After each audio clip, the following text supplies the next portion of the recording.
انہوں نے کر دکھائی نا آپ کو. اچھا اب اس میں بہت ساری چیزیں آپ کے حق میں آئیں, وہ یورپین ڈس انفارمیشن لیب کا وہ بھی آپ کے سامنے آیا. تو یہ حقائق ہیں. حقیقت کو دیکھیں, کوئی بھی چیز کیجئے بھی پریکٹیکل, حقائق کو سامنے رکھیے. اب کچھ اور اہم باتیں میں آپ کے سامنے رکھنا چاہتا ہوں. اچھا, باجوہ صاحب کے اسٹیٹمنٹ کا دوسرا حصہ آگے اگر اس کو آپ پڑھیں تو وہ کہتے ہیں کہ آپ کو ایسا کرنے کے لیے کشمیر میں ایک کنڈیوسو ایٹماسفیئر قائم کرنا پڑے گا. تو اس کے کیا معنی ہوتے ہیں؟ اس کے معنی یہ ہوتے ہیں کہ ظلم و تشدد بند کیجئے اور وہاں پہ آپ پلیبیسائٹ کے لیے تیار ہوں, ان کو آزادی دیں جو ان کا حق ہے. اس کے معنی یہ ہیں, اس کو ڈسکس نہیں کیا انڈیا کے پنڈتس جو بیٹھے ہیں, پولیٹیکل کمنٹیٹر, انہوں نے اس کو ڈسکس نہیں کیا.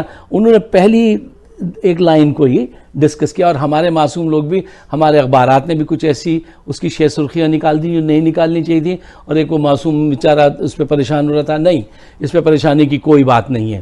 اچھا, جنرل باجوہ کو ذرا سا جانیے کہ جنرل باجوہ کیا ہیں. دیکھیے, اچھا جنرل وہ ہوتا ہے جو لڑنے سے پہلے بھرپور تیاری کرے, سیدھی سی بات ہے.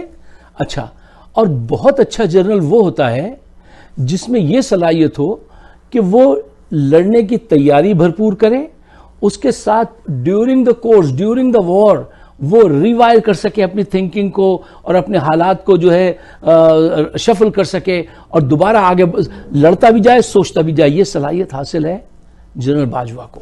اچھا, جنرل باجوہ ایک ایسے جنرل آپ کو ملے ہیں کہ جن کی ڈپلومیٹک صلاحیتیں بہت مضبوط ہیں, اتنی مضبوط ہیں کہ بعض اوقات عمران خان بھی حیران رہ جاتے ہیں کہ یار میں ایک جنرل سے ڈیل کر رہا ہوں یا کوئی ڈپلومیٹ سے میں ڈیل کر رہا ہوں. وہ اتنا فرینڈلی ہیں, میں مانتا ہوں, لیکن اگر وہ ناراض ہو جائیں تو پھر وہ بولنے پہ یقین نہیں کرتا وہ آدمی, پھر وہ ایکشن پہ یقین کرتا ہے. آخر پہ جا کے ایکشن لینے والے آدمی ہیں, لیکن اس طرح سے ایکشن لیتے ہیں کہ وہ آپ کو ورطۂ حیرت میں ڈال دیں. اس پاور سے وہ پنچ کرنے والے آدمی ہیں. لیکن اس سے پہلے وہ بہت جو ہے فرینڈلی آدمی ہے, تو اس کو ٹیک اٹ ایزی نہ لیں. اور یہ وقت ہی ایسا آ گیا ہے کہ آپ کے ہر آدمی کو, چاہے وہ آپ کا پولیٹیشین ہو, آپ کا جو ہے سفیر ہو, آپ کا ایمبیسیڈر ہو, آپ کا جنرل ہو, اس کو آج کی دنیا کو سمجھنا چاہیے. آج پوری دنیا میں جس انداز سے یہ جاتے ہیں جنرل باجوہ, اور جس انداز سے لوگ ان سے پیار کرنے لگتے ہیں, ہی سچ اے ایونکولر پرسنالٹی, ایک چچاؤں ٹائپ کا ایک ہوتے ہیں نا, ایک آدمی کو دیکھتے ہی محبت آ جائے. یہ اس قسم کی شخصیت سب اللہ کا کرنا ہے کہ اس وقت ہمارے پاس عمران خان اور جنرل باجوہ جیسے لوگ موجود ہیں. اب آئیے بہت ہی اہم بات کی طرف. دیکھیے, میں کچھ پوائنٹس آپ کے سامنے رکھوں گا. ہم کو کلاس تو نہیں پڑھا رہے ہیں کہ بہت ڈیٹیل سے ایک ایک چیز بتائیں, تو 10 منٹ کا وقت ہوتا ہے, 12 منٹ کا, اس میں میں آپ کو بلٹ پوائنٹس ہی دے سکتا ہوں. دیکھیے, جانیے, سمجھیے, ریسرچ کیجیے, دوسروں کو بھی سمجھائیے. کشمیر پہ بہت بڑے پیمانے پر بیک ڈور ڈپلومیسی ہو رہی ہے, باتیں ہو رہی ہیں بہت بڑے پیمانے پہ. لیٹ می ریپیٹ, کشمیر میں, کشمیر کے حل کے لیے بہت بڑے پیمانے پہ بیک ڈور کام ہو رہا ہے. نمبر 2, کشمیر اب صرف پاکستان کا مسئلہ نہیں ہے, کشمیر اب چائنا کا بہت بڑا مسئلہ ہے. پوائنٹ نمبر 3, بھارت چائنا سے ٹھکائی کھانے کے بعد, اپنے علاقے اس کے حوالے کرنے کے بعد جو ہے وہ کیوں خاموش ہے؟ اس کی 2 وجوہات ہیں. آپ کو سوچنا چاہیے نا کہ بھئی اتنی ٹھکائی صحیح ہے اور پھر خاموش ہو. اس کی 2 وجہ ہیں. نمبر 1 کہ وہ اس کے سامنے لڑنے کی صلاحیت نہیں رکھتا. وہ تو پاکستان سے لڑنے کی صلاحیت نہیں رکھتا. اس نے لوہے جمع کیے. پاکستان نے سپر جدید ٹیکنالوجیز ساری اختیار کی پچھلے 30 سال میں. اچھا, لڑنے کی صلاحیت نہیں رکھتا. نمبر 2, چائنا بہت انویسٹمنٹ کرتا ہے انڈیا میں, اور اس وقت انڈیا کو پتا ہے کہ دنیا کا اور کوئی ملک اتنی پاور نہیں رکھتا کہ وہ انویسٹ کر سکے, اور انڈیا کی حالت روز بروز خراب ہو رہی ہے. اگر ہم ان سے جھگڑا کر لیں گے تو کیا ہوگا؟ وہ انویسٹمنٹ خراب بند ہو جائے گی اور ہم کہیں کے نہیں رہیں گے. یہ بات بالکل, یہ حقائق پہ میں آپ کو مبنی باتیں بتا رہا ہوں, آپ کو ذرا سا ریسرچ کرنا چاہیے.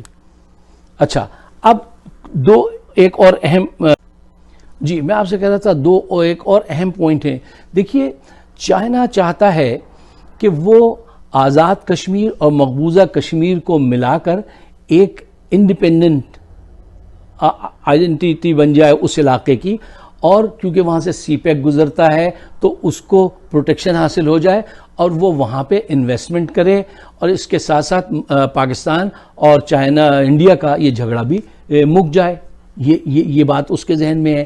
اچھا، اگر بھارت ایسا نہیں کرتا ہے تو کیا ہوگا؟ بھارت کو ایک بات پتہ چل گئی، یہ بنیا ہوتا تو تیز ہے نا، دماغ رکھتا، تھوڑا استعمال بھی کرتا اس کو یہ پتا ہے کہ اگر میں نے چائنا کی یہ پروپوزیشن اس وقت نہیں مانی تو اس کا انجام بہت خراب ہوگا. کیوں؟ وہ یہی کام جو ہے طاقت کے بل پہ کروا لے گا پاکستان کے ذریعے، ٹھیک ہے نا؟ اور اس صورت میں کیا ہوگا؟ پھر پورے ہندوستان کی ڈس انٹیگریشن جو ہے وہ شروع ہو جائے گی اور بہت تیزی سے ہو جائے گی. تو یہ وقت ہے کہ چائنا ہی کی یہ کوششیں ہیں کہ آج انڈیا پاکستان اس طرف جا رہے ہیں، اور اگر کشمیر کے لوگوں کو آزادی میسر آ جائے، وہ بھلے پاکستان کا حصہ نہ بنے، انڈیپینڈنٹ ہوں، ان کو جو ہے آزادی ملنی چاہیے، یہ مسئلہ حل ہونا چاہیے. پاکستان کو چاہیے کہ اپنی آنکھیں کھلی رکھے، چائنا سے قریب ضرور ہونا چاہیے لیکن بہت زیادہ قریب نہیں ہونا چاہیے، ایک حدود مقرر کر کے رکھنی چاہیے. یہ بات ہمارے جو ڈیسیجن میکرز ہیں ان کو اپنے پیش نظر رکھنی چاہیے. میں آپ سے گزارش کرتا ہوں کہ اگر آپ کی سوچ میری سوچ سے ملتی ہے، پاکستان سے وہی جذبہ آپ رکھتے ہیں جو میں رکھتا ہوں، تو براہ مہربانی اس کو لائک کیجیے، شیئر کیجیے، تاکہ سب لوگ ایک آواز ہوں، پاور ہونی چاہیے ہماری. آپ سب کا بہت بہت شکریہ. میری ویڈیوز موجود ہیں یوٹیوب پر، فائق صدیقی شو، اگر آپ سبسکرائب کریں تو بڑی عنایت ہوگی.